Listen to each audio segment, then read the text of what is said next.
The Future of the American Resistance by Paul Gottfried from Chronicles Magazine, October 2023. The Future of the American Resistance. The way forward for the right is decentralization, peaceful separation through resettlement, and a unified opposition to the totalitarian left.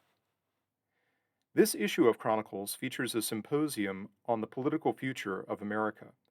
Although the solutions to the problems analyzed by the contributors may differ, all their essays focus on a similar crisis facing our country and much of the rest of the Western world. A seemingly irreversible process of centralization is taking place. All effective power has been seized by a conglomerate of woke leftist agencies, including the administrative state, the mass media, and the educational institutions.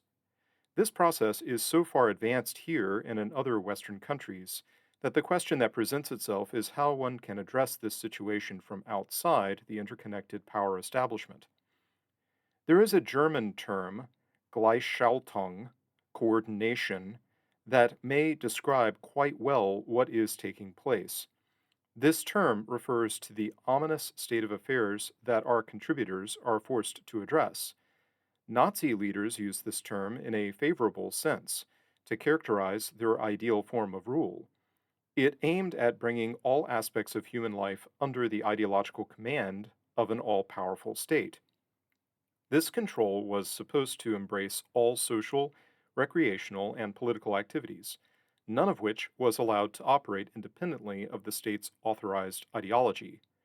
Gleichschaltung started in Germany with Hitler's Enabling Act of March 23, 1933, which gave the German dictator oversight of all permissible political discourse, together with the power to override legislation in the name of the national interest.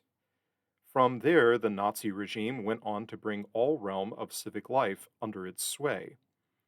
What is being described, however, is not uniquely German nor confined to the 1930s and 1940s.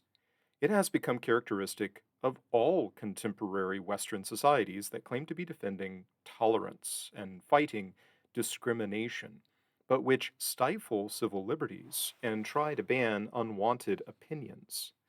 And since the media and educational institutions vigorously promote these policies, it is hard to maintain dissent in such a hostile setting. Another trait of this increasingly prevalent political and cultural model is the state's claim to be working overtime to forestall a far right takeover. An alliance has taken shape in most Western countries between a woke state church and overreaching judges and meddlesome administrators. These forces operate in tandem while mobilizing their populations against an alleged fascist or Christian authoritarian menace. In the United States, our surveillance state is perpetually at war against what we are told are the perils of right wing extremism and systemic racism. Those who are doing the suppressing and intimidating always cite exceptional circumstances that necessitate a crackdown on bigots. Right now in the US, a crusade is going on against those who dare to misgender the androgynous or the sexually modified, an offense which many young adults, after sufficient indoctrination, consider to be criminal. It is also becoming impossible to turn on one's TV without being bombarded by movies and advertisements that look as if they had been prepared by a panel of BLM and LGBT activists. More and more of what our entertainment providers provide contains stereotypical statements of moral outrage that feature predominantly non white and even non binary actors and characters. Even the weather reports on our local network affiliates now come with warnings about climate change offered by a racially diverse cast of meteorologists. What is most striking about this brainwashing is its relentless, pervasive nature. There is no escaping it unless one succeeds in becoming a hermit in some wilderness area that government workers and snoops have not yet discovered. All institutions receiving government funds starting with the military, impose on captive students and employees required courses on overcoming prejudice. Those who are being indoctrinated in the state religion must listen to ritualistic attacks on white, male, Christian, heterosexual America, while drooling attention is bestowed on state approved victims and their claims to equity. Since the regime is satisfying demands for compensatory justice, the hatred vented on the American past is intended to make us receptive to the state's accelerating campaign against long ingrained hostility against the oppressed. The mission of our missionary state is also extended to those who do not fully accept, or perhaps don't even know, about the commitment to equity. National borders, we are told, no longer matter when dealing with such retrograde countries as Hungary, Poland, or Russia. These backwater places have failed to provide LGBT instruction in their public institutions and make morally inadmissible gender distinctions. Boycotting and denouncing such offenders may not be enough. More actively subverting them may be necessary to make their benighted subjects part of the, quote, free world. Soon after World War II, Hannah Arendt, a German Jewish refugee from Nazi Germany, wrote Origins of Totalitarianism, 1951, a massive work that at the time of its publication seemed absolutely illuminating. According to Arendt, totalitarian regimes, such as Hitler's Germany and Stalin's Russia, were not backward looking, but ultra modern. They harnessed technology and modern forms of communication to terrorize and brainwash their populations. It was therefore a mistake to confuse them with traditional authoritarian states, which simply tried to stay in power and which typically depended for support on landowners, the military, and state churches. Authoritarian governments came and went, and as the Israeli historian Amos Perlmutter showed in a book on the subject, became outmoded with the rise of urbanized societies. Totalitarian governments, by contrast, were, according to Arendt, immovable and became over time more monolithic and resistant to opposition. Moreover, while authoritarians tried to preserve an obsolescent social order, mostly outside the West, totalitarian regimes represented a grim form of modernity which found a congenial home in 20th century Europe. Although Arendt's treatment of totalitarianism as an exclusively modern form of tyranny still seems worth studying, it should be revised in light of recent history. This is especially true of three assumptions that run through the study. First, Arendt may have generalized from the Nazi example in assuming that totalitarian regimes can never become less oppressive and over time go away. However brutal the Soviet regime may have been under Stalin, it eventually did become weaker and it finally collapsed. The same process might have occurred in Nazi Germany, although given the frenetic, increasingly genocidal character of that regime, one may be justified in harboring doubts in that case. Second, Arendt assumed on the basis of her observation that totalitarian regimes are all physically violent and once they choose their enemies, worked to eliminate them.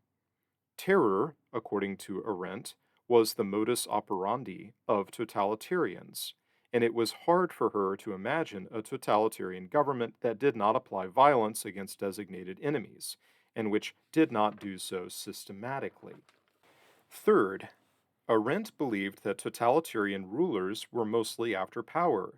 They therefore twisted reality to force their subjects to accept what was plainly false or grotesquely exaggerated.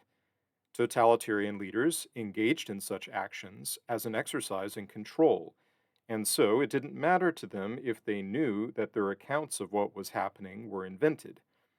In fact, the more implausible their lies were, the more eager they were to inflict them on their helpless subjects. This view of how totalitarian regimes manipulated reality may not be entirely accurate. At some level, we may assume the Nazi and Soviet governments believed in their own interpretations of reality. Hitler and his ministers certainly thought they were fighting to subdue an international Jewish Bolshevik enemy, and that the Germans had a moral duty to their fellow Aryans to conquer lesser races. Stalin, moreover, did accept Marxist Leninist assumptions about history and considered himself in a global struggle against capitalist plutocrats. Political elites at some level absorb their official ideologies, even if they also crave power and cynically deceive their rivals and subjects. It may be a mistake to deny that those who act in the name of modern ideologies, whether Nazism, communism, or wokeified liberal democracy, take seriously their own worldviews. While their power may allow them to deal arbitrarily with others, modern totalitarian rulers accept the belief systems that they enforce as being essentially true. Arendt's conception of totalitarianism is not entirely obsolete. She is analyzing a distinctly modern form of tyranny which can break down any oppositions to its rule. The German term Gleichschaltung applies to this modus operandi.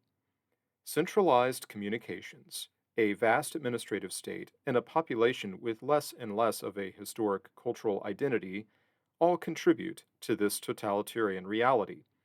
Equally critical for its progress is a designated enemy, which is assailed as an absolute evil. Arendt was likewise correct in assuming that the totalitarian danger she was examining was not extraneous to Western societies, however much those societies and their heads of state may want us to believe otherwise. Although Republican TV talking heads and Wall Street Journal editorialists insist that America, the one exceptional nation, is above the danger of self destructing, none of this may matter in the present situation. We are, in fact, subject to those forces that Arendt regarded as favoring totalitarian control. And here it may make no difference what our point of departure was for reaching the present hour. We in the United States may be able to point back to a brilliant founding document, and we may be the richest country that ever existed. But such historical conditions do not mean that totalitarian forces in this country are not stripping us of freedom and dignity, or that we are not trying to remake other countries in the image of what American elites have imposed at home. The America boosters also state, as an example of America's superiority, that more and more of the Third World want to settle here. But why shouldn't they, given the welfare benefits that have been lavished on them once they arrive? Conservative pundits also assure us that there is still lots of market competition in America, as if anyone who merely works hard enough can set up his own newspaper or TV station. This argument ignores the scale of the communication industry and the power of the government, in alliance with the mainstream media, to shut down and punish opposition. Our well meaning defenders also disregard the fact that the instruments to influence the public and cancel opposition available to the government, the mainstream media, and the educational institutions are far greater than any that their opponents can hope to acquire. And this imbalance exists not only here, but in every Western country that shows similar political patterns. Those who wield power can also shape the public perception of those whom they want to discredit.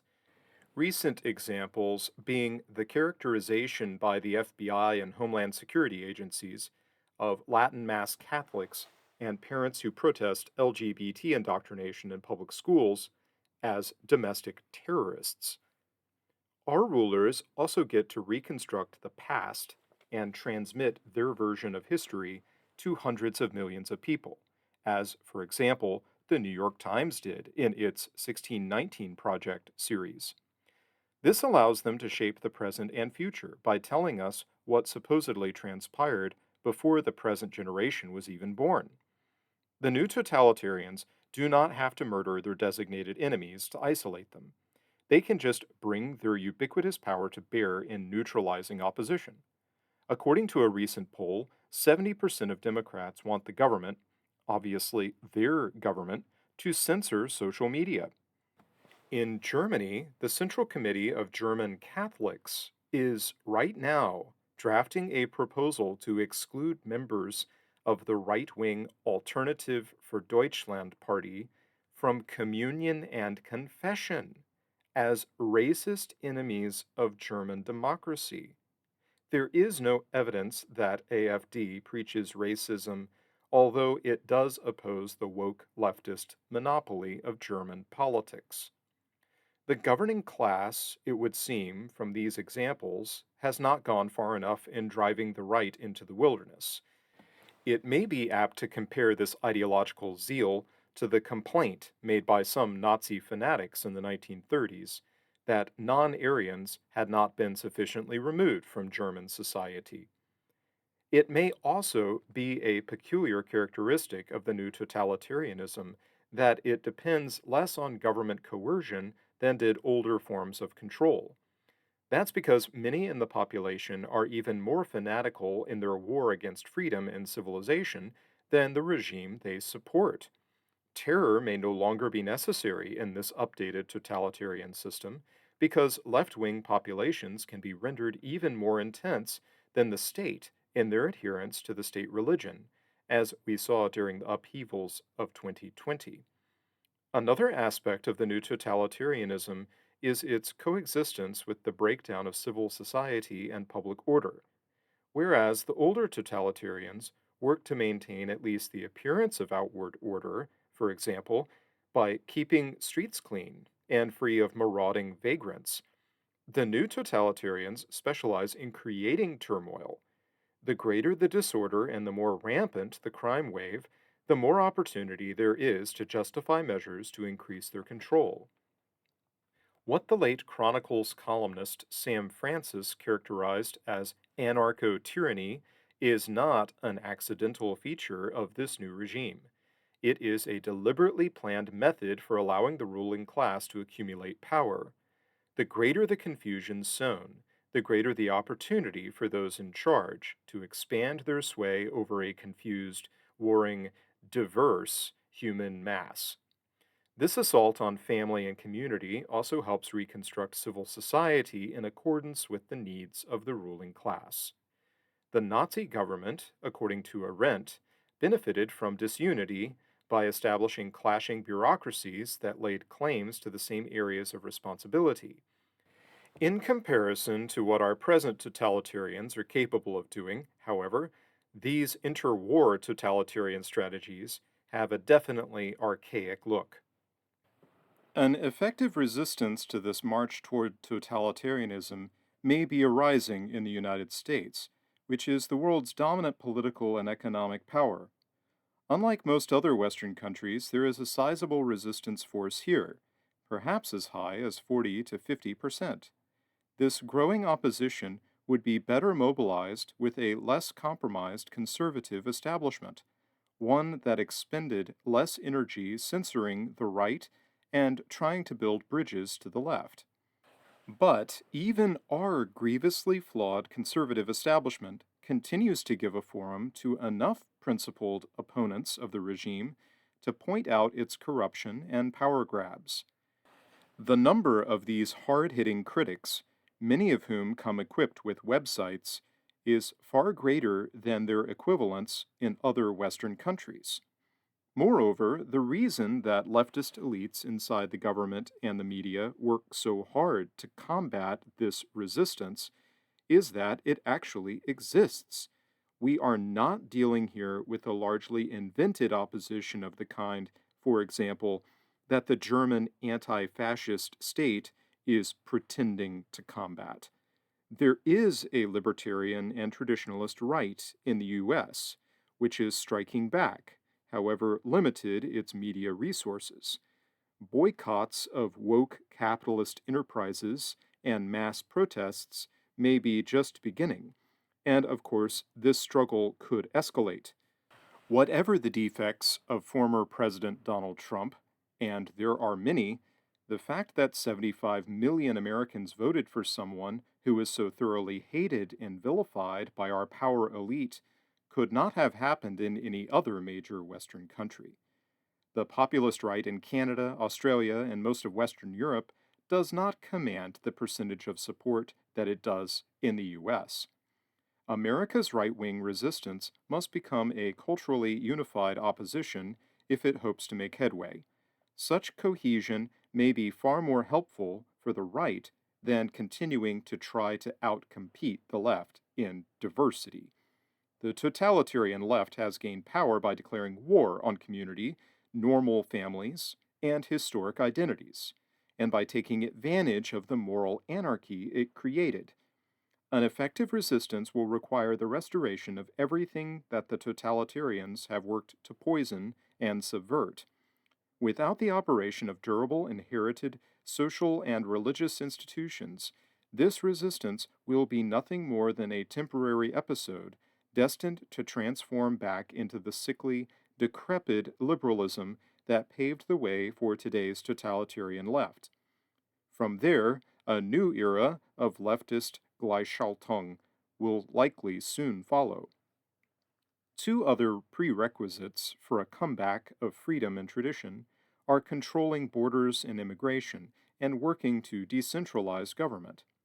In every wokeified, post-liberal Western government, opening the sluice gates to massive third world immigration has been a tool for increasing the regime's foot soldiers. This policy has allowed elites to expand their client base and electorate at the expense of what remains of an internal opposition.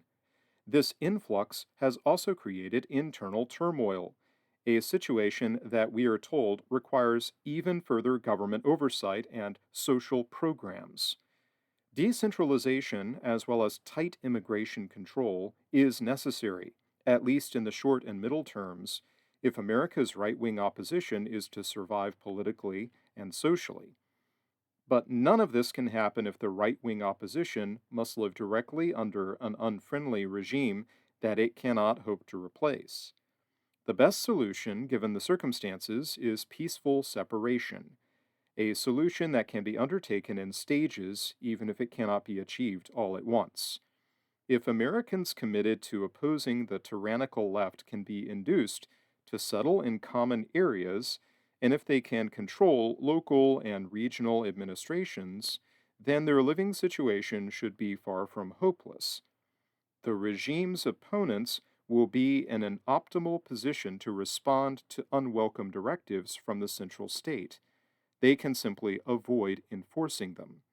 If this practice spreads to enough places, it will be hard for the administrative state to impose its unitary will without facing multiple challenges.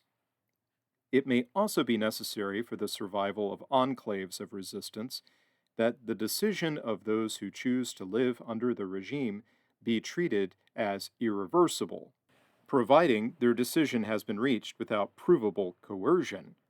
It would be foolish for those who opt for freedom to share their hard won autonomy with those who have opted for the opposite side, but who then decided to change their place of residence.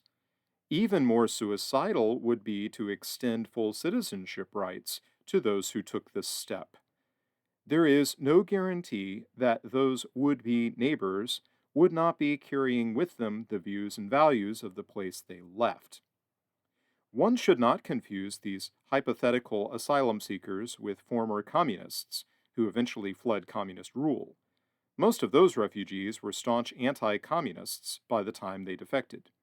Blue state residents who decide to move into red states, by contrast, usually carry their leftist politics with them.